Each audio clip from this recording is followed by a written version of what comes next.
Hi, this is Dr. David Brown, and this is the final podcast for the CSIT1110 Introduction to Information Technology class at Pellissippi State Community College. What I'm going to talk to you about today is the power of education. I have two examples that I wanted to give you today that are personal.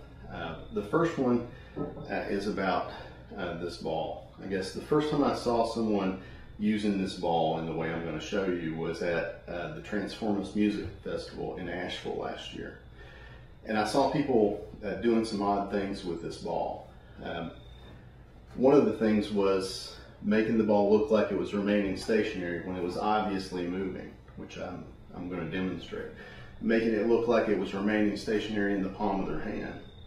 And I guess most impressive to me, doing things like this, where they were taking the ball and looking like they were fairly well defying gravity with it.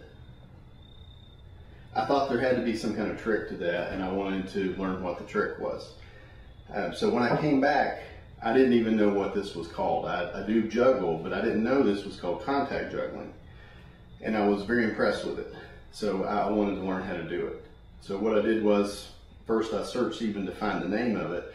Once I found out it was called contact juggling, I searched on YouTube, and pretty quickly I had some teachers who were young kids who showed me the basic moves, and I guess after a lot of practice I was able to do those basic moves. And now I can say that I can do some basic contact juggling. I'm not great at it, but I can do the basic moves. My point here is I never took a formal class. I didn't have really formal teachers. I had people who could show me the things that I really wanted to learn at that point. And they did. They taught me those things. I applied those things, and now I actually know how to do a little bit of contact juggling. I think anything you really want to learn today, the information is probably out there. Really what's needed is your desire to put in the time to learn that. A lot of people get into computer science because they say that there's lots of money to be made there. There's lots of money to be made by people who are good at it. And you only get good at it through practice, just like anything else. Don't expect that just taking a class can ever make you good at anything. You can't just watch someone else do something and get good at it. You have to actually do it yourself, train yourself to do that. In this case, I was training my body to do those movements without much thought. If you're doing something mental, it's the same process. You train your neurons to where those patterns are impressed in there so you can pull those back as needed. That's remembering. That's how we learn. It takes practice. It takes repetition. The second thing I wanted to impress today is not only is it possible for us to learn almost anything we want to learn without teachers, without educational institutions, we can also make almost anything that we can imagine. I wanted to show you one example. This is something that I made last night. This is an EMF detector. That's an electromagnetic field detector. The reason that I made this little device, I've been watching a television series called Supernatural, and in that series they hunt ghosts with an EMF detector. I watched a video by the creator of Arduino, which I'm going to post on the D2L site, about how we are all makers. We are all creators. You can make almost anything you want to make. Later in this podcast, I'm going to show you some of the websites that make some of these things possible.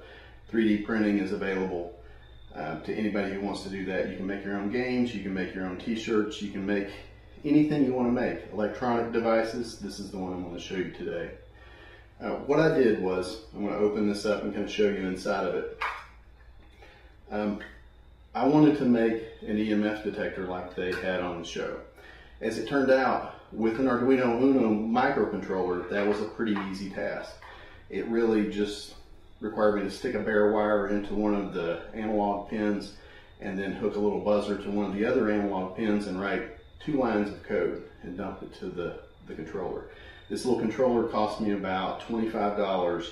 The case, I guess maybe $5, and extra parts maybe another $5. So maybe for about $40 I have an EMF detector, which I'll show you it works. One of the only things I can use is the camera, so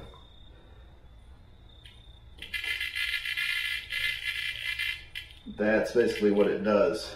I did make it a little bit more complex than just the basic scenario. If you look here, you'll see that I've got a little potentiometer there that I'm using to adjust the sensitivity of it. I've also got little speakers here, put an LED on it to also give another display. So it's still about the same thing. There's maybe 5 or 6 lines of code now to control this. But this was just something I came up with and wanted to make. It took one evening and about 40 bucks, and here it is. That's just an example of one of the things you can make. I said I was going to show you some other websites, and here are some that I'd like to talk about. Game Crafter is a website that allows you to make your own games, board games, card games, all kinds of games. They supply the game pieces, and they'll basically drop ship your game so that you can make the game, and they'll sell it for you and send you a check. Cafe Press is a site that does this for a lot of other kinds of items, coffee mugs, mouse pads, all kinds of other items like that you can upload your imagery, make a store, and sell your products through them, or just make things as gifts. I've done that quite a bit too. There are tools that would allow you to create your own websites. You've used WordPress. You can create websites with WordPress.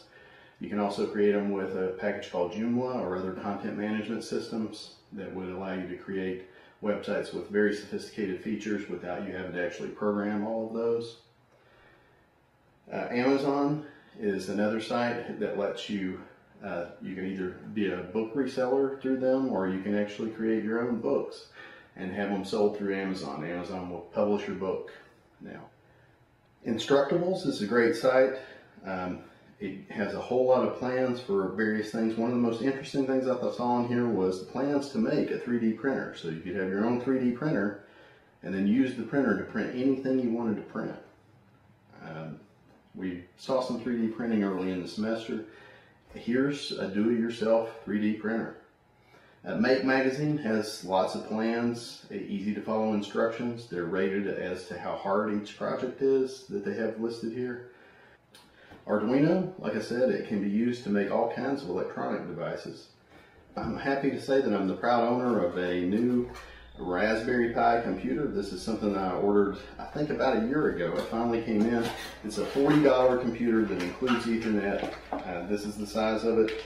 It actually, you plug a USB into it. It has a USB port, an HDMI port, and a slot for an SD card, so that's its drive. That's the whole computer right there. I don't know exactly what I'm going to use that for yet, but it could be used for lots of things. It's basically a souped up version of what the Arduino gives you. The Arduino is a microcontroller and gives you the capabilities of a computer that can be reprogrammed on there, but it doesn't have the input-output capabilities that a full computer has. Can't use a monitor directly on the Arduino board, but this Raspberry Pi you can. And this is really the start of some really low-cost, fully featured computers. What happens when computers are just everywhere? When every surface, everything is interactive and can work with us. How does that feed back into their system? How does that change us as human beings? That's some of the questions that I hope you're thinking about right now. And I guess what I'd like to do is leave you with a quote from one of my favorite teachers, Joseph Campbell. The quote is, if you follow your bliss, you put yourself on a kind of track that has been there all the while waiting for you. And the life that you ought to be living is the one you are living. Wherever you are, if you're following your bliss, you are enjoying that refreshment, that life within you all the time. I've had a really good time this semester, and I hope you have too. Take care.